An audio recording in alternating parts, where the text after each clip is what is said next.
베드로 전서 5장 5절에서 7절까지 말씀입니다.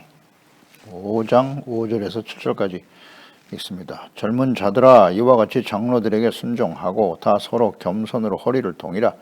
하나님은 교만한 자를 대적하시되 겸손한 자들에게는 은혜를 주시느니라. 그러므로 하나님의 능하신 손 아래서 겸손하라. 때가 되면 너희를 높이시리라.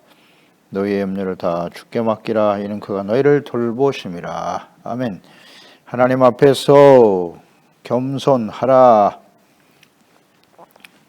예수 그리스도 안에서 구원받은 말씀과 성령으로 거듭난 하나님의 자녀들, 그 자녀들이 이 땅에 살아가는 동안에 악하고 패역한 세대, 어두운 세대를 살기 때문에 의와 거룩함과 진실함으로 예수 그리스도를 본받고 그분의 말씀을 따라 살아가는 삶의 여정에는 많은 박해와 시련과 어려움들이 있어요. 이것을 잘 견디고 이겨내기 위해서는 중요한 두 가지 기관이 있는데, 하나는 가정이고 또 하나는 교회입니다. 교회. 가정과 교회가 바르게 세워질 때 어떠한 시련과 어려움 속에서도 혹은 끊임없는 유혹 속에서도 이겨낼 수가 있는 거예요. 그래서 남편과 아내의 역할, 또 자녀와 부모로서의 그 역할과 사명, 그 본질에 충실해야 돼요. 매우 중요한 문제입니다. 그리고 이제 교회 안에는 하나님의 말씀을 가르치는 종들과 또 재직들이 있죠. 성도들 잘 돌보고 양육하고 세워가야 할 책임 있는 자들과 또 그들을 통해서 하나님의 말씀을 배우고 양육되어져 가는 성도들이 있단 말이죠. 그 교회가 바르게 세워질 때 이 어떠한 어려움도 우리가 이겨낼 수가 있는 것이고, 끊임없는 거짓 이단들로부터 믿음을 지키고 영원한 생명을 지킬 수가 있다는 거죠. 그런 측면에서 가르쳐야 될 장로들은 어떤 사람이 돼, 목사들은 어떤 사람이 돼야 되느냐, 하나님의 약물이라는 사실을 잊지 말고 반드시 갖춰야 될 덕목이죠. 봉사하는 태도, 그 태도가 억지로 하는 것이 아니라 자발적인 즐거움과 기쁨으로, 또 더러운 이득을 위해서, 즉 육체의 정욕과 자신의 명예, 재물을 축적하려고 하는 목적을 가지고, 의도를 가지고 하지 말라는 것이고요. 자신의 뜻대로 주장하거나 억압하고 지배하고 정복하려고 하는 태도 절대 안 됨. 이건 교만이에요, 교만. 겸손한 자세로 약물의 본이 되어야 한다. 목사의 역할이 대단히 중요하죠. 과거에 구약의 이스라엘 백성들 멸망의 원인이 거짓 목자들이죠. 왕, 제사장, 선지자들의 부패와 타락이었잖아요. 예수님이 이 땅에 오셨어요. 그리스도로 오셨죠. 왕으로, 제사장으로, 선지자로 오셨는데 그 예수님을 십자가에 못 박아버린 사람들, 그리고 백성들의 눈을 가리고 예수님을 죄인이라고 십자가를 못 박아야 된다고 소리치게 만든 사람, 거짓 목자들이죠. 대제사장, 장로, 서기관들, 거짓 목자들이죠. 그들이 부패하고 타락함으로써 지금까지도 예수님을 부인하고 믿지 않잖아요. 하나님의 백성 이스라엘이. 그들의 역할이 얼마나 중요한가. 오늘날 이 시대도 마찬가지고요. 교회의 부패와 타락의 원인은 누구다? 목사죠. 목사. 이걸 뭐 자꾸 다른 데로 돌리려고 하죠. 세상이 악해서, 뭐 악한 권력자들 때문에 핑계대지 말고요. 세상은 원래부터 악하거든요. 원래부터 어두워요. 하나님이 없는 세상은 왜 거기에 핑계를 댑니까? 목회자들의 부패와 타락인 거예요. 뭐 성경을 보면 자명해지는 거지. 그걸 모르겠습니까? 그래서 하나님 앞에 중요한 책임을 맡은 목사로서 겸손해야죠. 겸손해야지. 하나님의 약물이들을 하나님의 말씀으로 먹이고 잘 가르치는 것이 대단히 중요하죠. 그럴 때 그런 사람들은 시들지 않는 영광의 멸관, 의의 멸관을 받아가지게 될 것이다 라고 말씀하셨고요. 이어서 5절에 젊은 자들아 장로들에게 순종하라 그랬어요. 장로는 이제 나이가 들었다라는 의미도 있지만 가르치는 위치에 있는 사람이고요. 젊은 자들이라 하면 뭐 나이가 젊은 사람이기도 하겠지만 교회 안에서 가르침을 받아야 할 성도들이죠. 그러니까 예수 그리스도를 믿고 하나님의 자녀가 됐다. 이건 거듭나는 거잖아요. 갓 태어난 어린아이란 말이죠. 이 어린아이들이 어디서 성장하는 겁니까? 교회 안에서. 부모님들로부터, 물론 가정에서도 부모님들로부터 가르침을 받고 양육을 받게 되지만 영적인 가르침과 성장은 오직 성장은 하나님의 말씀이 신령한 젖인 하나님의 말씀이에요. 부모로부터 하나님의 말씀을 배워야 하고 더 나아가서 교회 나와서 하나님의 말씀을 통하여 양육되어져 가는 겁니다. 삶의 모범을 보이는 목사와 먼저 믿은 자들을 통해서 성장해 가는 거죠. 가정에서 교회에서 그렇게 자녀들이 성장하는 겁니다. 영적으로 거듭난 하나님의 자녀들이 말입니다. 그러므로 가르침을 받아야 될 성도들, 자녀들은 하나님의 말씀을 가르치는 목사들에게 순종해야 한다. 그런 뜻이에요. 이것은 하나님이 세우신 질서죠. 순종을 강조하시죠. 장로들에게 순종하라. 히브리서 13장 7절에도 보면 하나님의 말씀을 너희에게 일러주고 너희를 인도하던 자들을 생각하며 그들의 행실의 결말을 주의하여 보고 그들의 믿음을 본받아야 한다. 그러니까 행실의 결말을 잘 지켜보라는 거예요. 그 사람이 어떤 열매를 가지고 있는지, 그의 말과 행실에 어떤 성령의 열매가 있는지 없는지 보라는 거죠. 그리고 그들의 믿음을 본받아야 한다. 무조건 따라서도 안 되고요. 거짓 목자들이 너무 많으니까. 특히 마지막 때는 거짓 선지자들을 조심하라고 예수님 말씀하시잖아요. 목사들의 부패와 타락이 뭐 일반화되어 버린 시대 아닙니까? 그러니까 잘 행실을 봐야죠. 성령의 열매가 있는가. 그리고 그 믿음을 잘 본받아야 한다. 너희에게 일러주고 하나님 말씀을 가르치고 인도하던 자들 그랬으니까. 그러니까 기본적인 자세는 일단 순종하는 것이 필요해요. 가르침을 받는 자는 당연히 순종하는 것이 필요하다. 빌립보서 4장 9절에 사도 바울은 너희는 내게 배우고 너희가 예수 그리스도를 믿고 복음을 듣고 구원받은 하나님의 자녀들이잖아요. 내게 배우고 받고 듣고 본 바를 행하라. 순종하라. 그리하면 평강의 하나님이 너희와 함께 계시리라. 그러니까 사도들과 하나님의 양무리들을 말씀으로 가르치고 양육하고 돌보는 사명을 하나님께로부터 부여받아, 자기 스스로가 아니에요. 하나님이 부여해 주시는 거예요. 이거는 그 사명에 충실한 참된 목사들에게 순종하는 것은 곧 하나님의 말씀과 하나님과 그 말씀에 순종하는 것이고, 이것은 마치 여러 번 에베소서에도 그렇고 골로새에서도 그렇고 이 베드로 역시도 이걸 강조하잖아요. 남편에게 아내는 순종해야 한다. 또 자녀들은 부모에게 순종해야 한다. 그 다음 하인들은 주인에게 순종해야 된다. 이 순종을 계속 강조하죠. 그러니까 하나님이 세우신 질서에 순종하는 것처럼 교회 안에서도, 가정에서뿐만 아니라 사회에서뿐만 아니라 교회 안에서도 가르침을 받는 자들은 순종하는 태도를 갖는 것이 마땅하다. 그러니까 하나님께서 그의 자녀 백성들에게 요구하시는 것이 무엇입니까? 순종이에요. 간단해요. 순종. 한 단어로 요약하시오. 순종. 그 순종하기 위해서는 하나님께 대한, 일단 하나님을 알아야죠. 어떤 분이신지, 또 하나님의 뜻이 어떠하신지를 알아야 되고, 그 하나님을 사랑해야 돼요. 사랑이 동기가 되는 거예요. 하나님을 사랑하는 것은 곧 그 말씀을 가지고 지켜 행하는 것이다. 사랑이 순종으로 나타나는 것이죠. 그 하나님께 대한 또 절대적인 신뢰와 믿음이 있어야 되는 것이고요. 하나님을 경외하는 태도. 그러니까 무조건 목사에게 순종하라가 아니라 그의 삶의 행실을 잘 보고 그가 진실로 하나님이 세우신 종이라면 그의 말씀, 그를 가르치는, 그를 통해서 우리에게 말씀하시고 가르쳐 주시는 이 말씀이 성경 말씀에 입각하여 바르게 가르친다면 순종하자는 겁니다. 목사의 개인적인 요구를 순종하는 그런 게 아니잖아요. 하나님의 말씀에 순종하라는 거예요. 그 말씀에서 벗어나면 안 되죠. 목사들은 말씀이 아닌 것을 가르치거나 무조건 나의 말을 따르시오, 자기의 말에 순종하라고 하는 것은 그건 목사가 아니에요. 겁주고 억압하고 교만한 태도잖아요. 하나님께 주의 말씀에 순종하게 만들어야지. 이걸 분별을 못하나.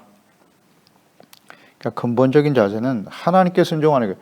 남편에게 아내가 순종해야 될 이유는 하나님이 세우신 질서이기 때문이잖아요.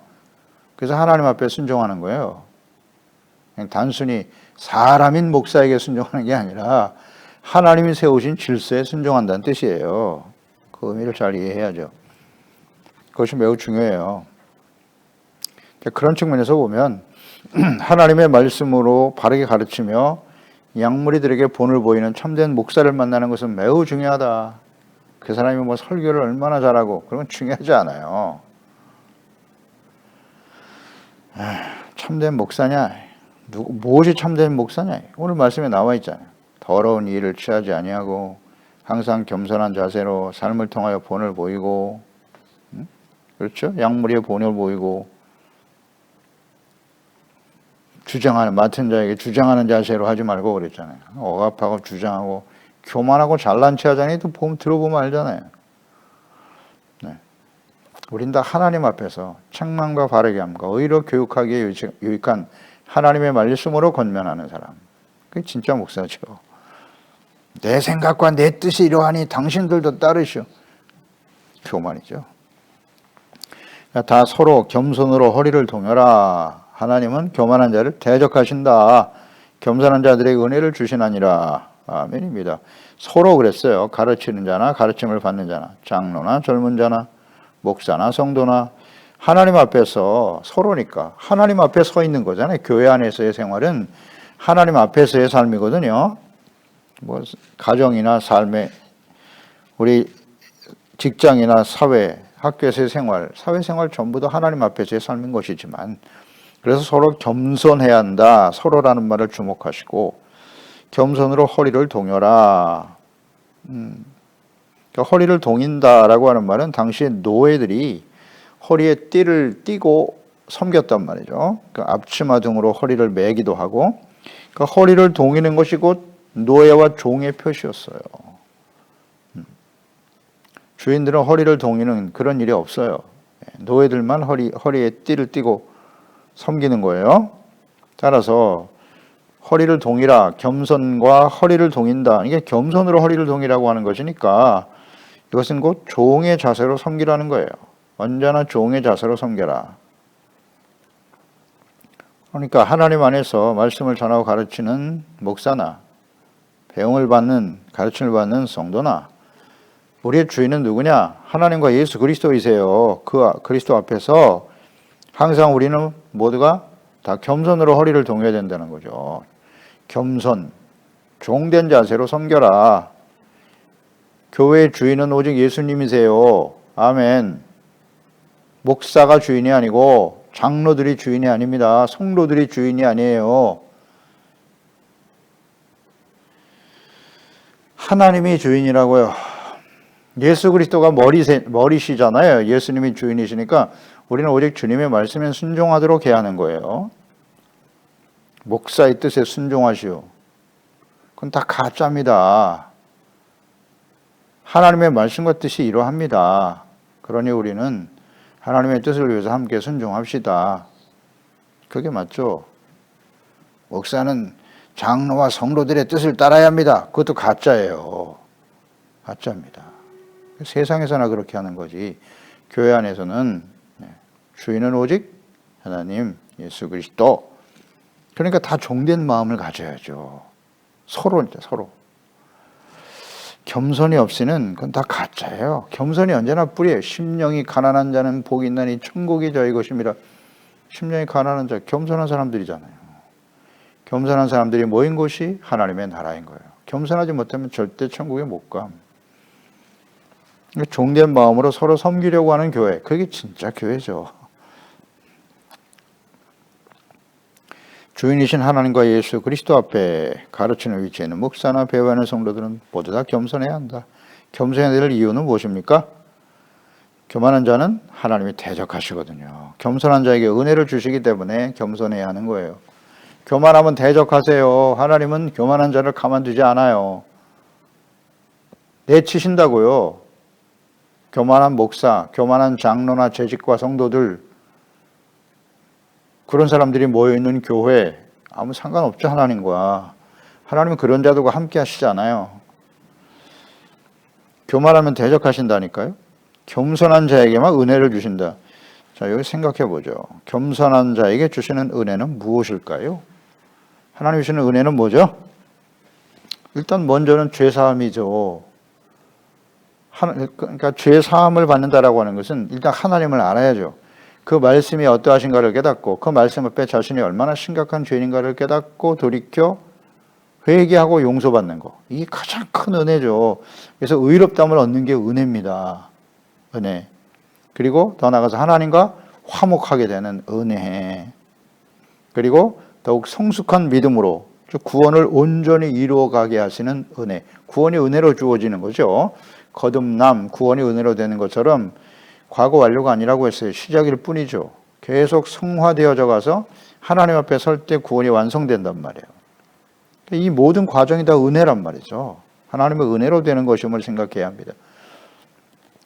또 우리의 기도와 간구를 하나님이 응답해 주신다. 이것도 놀라운 은혜죠. 겸손한 자의 기도를 들으세요. 하나님은. 그리고 우리의 삶을 살아가는 동안 우리의 모든 필요를 아시고 더하여 주시는 은혜. 이런 은혜를 우리 맛보게 되는 거예요. 그러니까 종된 마음, 겸손한 자에게 주시는 가장 큰 은혜는 무엇일까요? 예. 저는 마태복음 24장 44절에서 찾아요. 이 마태복음 24장이 마지막 종말의 징조가 무엇입니까? 라는 질문에 대한 예수님의 답변이시잖아요. 예수님의 재림과 마지막 심판이잖아요. 이건 뭐 역사 속에 반드시 실현될 일인데 그때 복 있는 사람이 누구냐? 44절이야. 이러므로 너희도 준비하고 있어라. 생각하지 않은 때에 인자가 오리라. 예수님의 재림. 충성되고 지혜 있는 종이 되어 종입니다. 주인에게 그 집 사람들을 맡아 때를 따라 양식을 나눠줄 자가 누구냐? 주인이 올 때에 그 종이 이렇게 하는 것을 보면 그 종이 복이 있으리라. 주인이 복이 있다는 게 아니에요. 종이 복이 있다고 하시잖아요. 내가 진실로 너희에게 이르노니 주인이 그의 모든 소유를 그에게 맡기리라. 아멘. 주인은 예수 그리스도. 내가 주인으로 살려고 하면 안 돼요. 우리는 종이라는 사실을 잊지 말고 충성되고 지혜 있는 종이 되어서 그 집 사람들, 주인이 맡겨진 교회, 가정, 또 나와 함께하는 모든 사람들, 맡겨진 직분, 직임, 해야 할 일 뭐예요? 양식을 나눠주는 일이라고요. 썩을 양식을 위해서 일하지 말고 영원한 생명을 주시는 하나님의 말씀, 복음, 이것을 가지고 나눠주란 말이에요. 충성을 다하라. 그러면 주인이신 예수님이 올 때 그 종이 이렇게 하는 것을 보면 그 종의 복이 있다고. 그래서 주님 앞에 서게 된대요. 영원한 하나님의 나라를 유업으로 받게 된답니다. 이것이 가장 큰 은혜 아닙니까? 종에게 주시는 거라는 거 잊지 말고 종의 자세, 종이 가져야 될 종된 마음은 순종, 충성, 성실, 겸손이에요. 그게 종이에요. 종. 이것이 없다면 자기가 스스로 주인 노릇하려고 하는 것이죠. 입술로만 주여 주여 하는 것이 아니라 내 아버지의 뜻대로 행하는 자라야 들어가리라. 종된 마음을 가지고 사는 사람, 하나님의 종이다. 예수 그리스도의 종이다. 예, 너희는 종이에요. 종. 사람들이 볼 때 우리를 저 사람들은 주의 종이구나. 주님의 말씀에 절대 복종하는 사람들이군. 예, 종으로 여길지어다. 하나님의 종으로 여길지어다. 우린 정말 종으로 살고 있나요? 6절 그러므로 하나님의 능하신 손 아래에서 겸손하라. 때가 되면 너희를 높이시리라. 겸손한 자에게 주시는 은혜가 무엇인가를 잘 생각해 봐야 돼요. 이거 모르면 안 됩니다. 왜 겸손해야 되느냐? 하나님이 능하신 손 아래에서 겸손하라. 전능하신 분이 하나님의 전능하심 앞에 겸손하라는 거예요. 그러니까 하나님을 알아야만 겸손해지는 거예요. 하나님 앞에 서야 겸손해진다. 아멘. 하나님과 그분 앞에 서야 우리는 겸손해지는 거예요. 그러니까 예배 형식 자체가 우리가 하나님 앞에 서는 게 아니잖아요. 사실 예배 본질은 하나님 앞에 서는 거예요. 전능하신 하나님 앞에, 모든 것을 다 알고 계신 하나님 앞에 서는 것이 예배죠. 말씀 묵상하고 기도하는 것일 텐데 그 하나님 앞에 설 때 우리는 어떻게 돼요? 겸손이죠. 겸손해지는 거예요. 그런 사람은 때가 되면 높이신다. 다시 한번 겸손의 의미가 뭐라고요? 하나님 앞에서 드러난 자신의 모습이죠. 온전하지 못하잖아요, 우리가. 그래서 말씀 앞에 자신의 죄를 깨닫고 하나님 앞에 진실한 마음으로 눈물을 흘리며 회개하고 돌이킬 수 있는 사람. 그것이 바로 겸손이죠. 심령이 가난한 자, 복이 있는데 천국이 저의 것임이고, 이런 사람은 애통하는 자로 이어지는 거죠.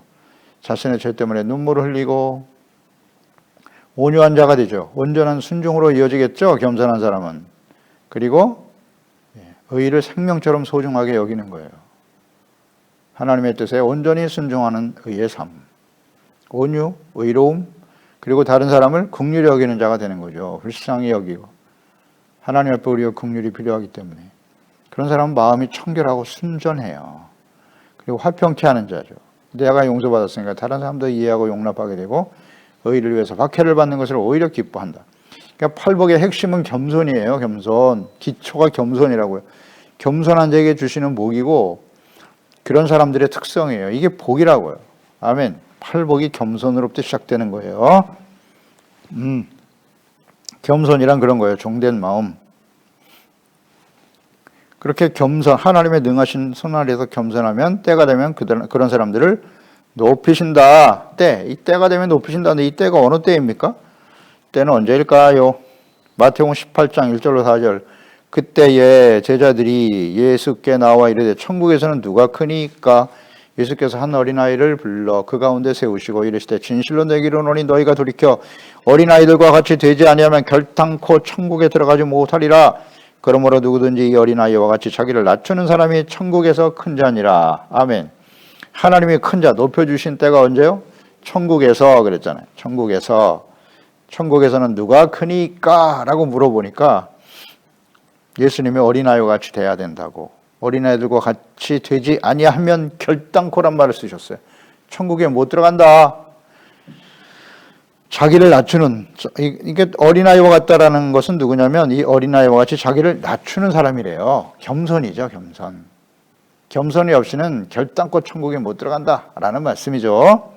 그러니까 그런 사람을 천국에서 큰 자가 된다라고 말씀하셨으니까 그때 우리를 높이시는 때가 언제라고요? 저는 천국이라고 생각합니다.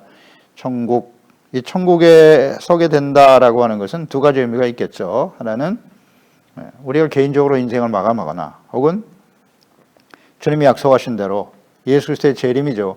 예수님이 재림하실 때 둘 중에 하나겠죠? 그렇죠? 둘 다 우리가 주님 앞에 서게 되는, 천국 앞에 서게 되는 때일 텐데 공중에서 주를 만나 영원한 천국으로 인도함을 받게 될 것이다. 데살로니가전서 4장 16절 17절이잖아요. 주께서 호령과 천사장의 소리와 하나님의 나팔로 친히 하늘로부터 강림하실 것이다. 재림. 그리스도 안에서 죽은 자들이 먼저 일어나고 그 후에 우리 살아남은 자들도 그들과 함께 구름 속으로 끌어올려 공중에서 주를 영접하게 하실 것이고 그리하여 주님의 영접함을 받은 사람들은 우리가 항상 주와 함께 있으리라. 네, 항상 어디서? 공중에 끌어 하나님의 나라로 들어가게 된다는 거잖아요. 영원한 천국으로 우리를 인도하실 것이다. 그곳에서 항상 영원토록 주님을 배울 거야. 이게 복이죠. 그때에 그러니까 우리 말씀과 연결해서 묵상해 보세요. 어떤 사람들이 예수 그리스도를 영접하고 영원한 하나님의 나라에서 주님과 함께 살까요? 겸손한 사람. 겸손, 팔복 항상 묵상해야 돼요. 겸손은 팔복과 연결되는 거예요. 성경 전체 요약이니까 그게. 진짜 복 있는 사람 누구다? 겸손한 사람. 복 있는 사람 누구다? 시편 1편으로도 연결되잖아요. 복 있는 사람은 악인의 꾀를 도모하지 아니하고 죄인의 길에 서지 아니하고 오만한 자의 자리에 앉지 않는 사람이다. 겸손. 악인의 꾀를 따르지 않아요. 하나님의 뜻에 순종하는 게 겸손이니까. 죄인의 길에 서지 않습니다. 돌이키고 용서받고 그러기 위해서는 하나님의 율법을 즐거워하여 주야로 묵상하는 사람이겠죠. 이런 사람들이 겸손한 사람이에요. 겸손이 기초예요, 기초. 겸손이 없이는 절대 주님 앞에 설 수 없습니다. 아멘. 베드로전서 1장 10절에 너희의 믿음의 확실함은 불로 연단하여도 없어질 금보다 더 귀하여 예수 그리스도께서 나타나실 때에 연결해서 묵상해 보세요. 칭찬과 영광과 존귀를 얻게 되는 것이다. 아멘. 이런 사람이 칭찬과 존귀를 얻게 되는데 불로 연단하여도 없어질 금보다 귀하다. 믿음의 확실함은, 연단된 믿음은 라오디게아 교회 마지막 때의 교회를 향해서도 왜 말씀하셨죠. 불로 연단한 금을 사라고. 우리가 원래 겸손합니까? 여기에 우리는 이 질문에 대답해야 돼요. 아니요, 입니다. 우린 겸손하지 않아요. 원래 교만해요. 철저하게 자기중심이에요. 교만은 자기중심이거든요. 하나님의 말씀을 들어도 자신의 이익이나 혹은 자기의 감정에 기초하죠. 자신이 가지고 있는 뜻에 기초해서 모든 것을 판단하려고 하죠. 나의 생각과 나의 뜻과 하나님의 말씀이 부딪히면 그 말씀 앞에 자신의 생각을 버리고 복종하는 것이 겸손이고, 하나님의 말씀은 그러하시나 나의 생각이나 혹은 상황이 그렇지 못하네요. 이런 게 교만이잖아요. 뭐 어렵습니까? 우린 자신의 생각과 이익과 뜻이 훨씬 중요하다고 생각하잖아요. 나의 옳다고 여기는 바. 그게 뭐 이렇게 중요하죠? 이런 게 다 교만이잖아요. 그리고 합리화시키죠. 하나님의 말씀도 그냥 자기 뜻에 맞는 말씀만 쏙쏙 뽑아가지고. 이 교만 자체가 우상숭배입니다. 철저하게 자기중심이거든요. 정말 심각한 문제입니다, 이거. 그래서 우리가 교만하기 때문에 어떻게 하시는 거예요? 하나님이 연단하시죠. 그래서 우리에게 시련과 환난을 당하게 하시는 겁니다. 간단한 진리입니다. 하나님은 우리의 마음을 연단하시는 분이거든요. 마음을 연단한다는 게 무슨 뜻이에요? 교만을 뽑아내는 겁니다. 교만을 버리고 겸손해져라. 겸손해져라. 뭐 어렵습니까? 연단이 필요 없는 사람이 있을까요? 노아의 나디에 한 사람도 없어요. 다 교만하거든요, 우리는. 그러니까 여러 가지 시련을 만나게 되는 겁니다. 이 시대에 우리가 당하고 있는 시련과 환난, 교회는 그런 거 당하면 안 된다고요? 이거 참, 성경을 몰라 너무 모르잖아요. 그럼 믿지 않은 사람들은 다 코로나 팬데믹에 걸려서 죽어도 괜찮고 시련과 고통 속에 살아도 괜찮고 교회는 그러면 안 되는 거예요? 이거 웬 교만입니까? 하나님께서 사실은 그 중심이 누구예요? 하나님의 자녀들에게 있다는 걸 잊지 말아야죠. 교회와 그리스도인들이 교만하거든. 철저하게 이기적이고 교만한 우상숭배에 빠져 있단 말이에요. 거짓된 의, 외식이잖아요, 외식. 그래서 하나님이 정신 차리라고, 겸손해지라고 하나님이 이러한 시련들을 만나게 하시는 건데 점점 더 교만하고 바리새인이 되어가는 거예요. 이걸 깨닫지 못해요. 다 다른 데 핑계를 대. 세상이 악해서 뭐 권력자들이 어떻게 해서 우리가 지금 이러한 시련과 어려움을 당하고 있다고. 그럴듯하죠. 본질은 하나님의 자녀들이 겸손해지라는 겁니다. 아닙니까? 교만해야 원래, 그러니까 연단이 필요하다. 인정해야죠. 우린 다 연단돼야 됩니다. 필요 없는 사람 없어요. 그리고 개인적으로 삶을 마감하고 주님 앞에 설 때입니다. 로마서 2장 6절로 7절에 하나님께서 각 사람에게 그 행한 대로 부응하시되 참고 선을 행하여 영광과 존귀와 썩지 아니함을 구하는 자에게는 영생으로 하시고, 심은 대로 행한 대로 갚아주시는 거예요. 계시록 22장 12절에 보라 내가 속히 오리니 내가 줄 상이 내게 있어 각 사람에게 그가 행한 대로 갚아주리라. 맞습니다. 주님 앞에 서게 될 때 주님께서 그때가 바로 그때예요. 그래서 하나님이 높이시는, 인생을 마감하고 주님 앞에 설 때 높임을 받는 사람 어떤 사람? 겸손한 사람. 어렵잖아요. 겸손이 얼마나 중요한지. 7절에 너희 염려를 다 주께 맡겨라. 이는 그가 너희를 돌보시기 때문이다. 염려를 다 주께 맡겨라. 이게 하나님께서 겸손한 자에게 주시는 은혜가 뭐냐? 돌보시는 거예요. 그가 너희를 돌보신다. 하나님이 돌보심을 받기 위해서는 어떻게 해야 돼요? 염려를 다 주께 맡게 된다는 거예요. 그러니까 주님께 염려를 맡기지 않은 사람은 하나님의 돌보심을 받을 수 없다. 그러니까 우리가 세상에 살면서 염려가 없을 수 있나요? 있습니다. 이건 뭐 떨쳐버릴 수가 없는 일이에요. 두려움, 걱정, 근심 계속되죠. 그러면 어떻게 염려를 맡겨야 할까요? 하나님은 어떻게 돌봐주시나요? 마태복음 6장 24절, 25절에 염려의 시작은 근원은 뭐냐면 한 사람이 두 주인을 섬기지 못할 것이다. 호기를 미워하거나 저를 사랑하거나 호기를 중히 여기고 저를 경히 여기거나 너희가 하나님과 재물을 겸하여 섬기지 못하느니라 그랬어요. 그러므로 내가 너에게 이르노니 목숨을 위하여 무엇을 먹을까 무엇을 마실까 몸을 위하여 무엇을 입을까 염려하지 말라. 목숨이 음식보다 중하지 아니하며 몸이 의복보다 중하지 아니하냐. 사랑과 가치를 그러니까 삶의 주인이신 하나님과 재물인데 하나님을 주인으로 섬기지 아니하고 재물을 주인으로 섬길 때 다가오는 게 뭐다? 염려. 마음이 나누어지는 거예요. 사랑과 가치를 하나님께 두지 않고 재물, 자기 자신에 두기 때문에 염려가 찾아오는 거예요. 이건 뭐 아주 절대 진리입니다. 아니라고요? 염려는 마음이 갈라진다는 뜻이거든요. 세파라도 되는 거예요, 마음이. 하나님이 주인일 때는 염려할 게 없어요. 전능하신 하나님이. 나의 형편과 처지를 아시는 주님 다 알고 계신데 뭘 염려하고 내가 염려한다고 되겠습니까? 내가 염려하여 내 머리털 하나도 희게 할 수 있니? 희고 검게 할 수 있어? 말씀하시잖아요. 내가 염려한다고 이 나이에 키를 한 잔 더 크게 할 수 있겠니? 안 된다. 그러므로 어떻게 해야 돼? 마태복음 6장 31절 그러므로 염려하여 이르기를 무엇을 먹을까 입을까 마실까 염려하지 무엇을 입을까 하지 말라. 이는 다 이방인들이 구하는 거야. 하늘 아버지께서 이 모든 것이 너에게 있어야 할 줄 아시나니라. 그런즉 너희는 먼저 그의 나라와 그의 일을 구하라. 그리하면 이 모든 것을 너에게 더하시리라. 그러므로 내일 일을 위하여 염려하지 마. 내일 일은 내일 염려할 것이요 한날의 괴로움은 그날로 족하니라. 아멘. 그러니까 우리는 어떻게 해야 돼요? 하나님의 나라와 그의 의를 먼저 구하면 되는 거예요. 간단하죠. 삶의 우선순위, 가치 우선순위를 분명히 정하고 하나님의 다스리시는 하나님의 나라, 정말 하나님이 나의 왕이신가? 예수님이 나의 주가 되시는가? 주인이 누구냐 하는 문제예요. 내가 나의 삶의 주인이 되어 내 뜻대로 사는 인생이냐?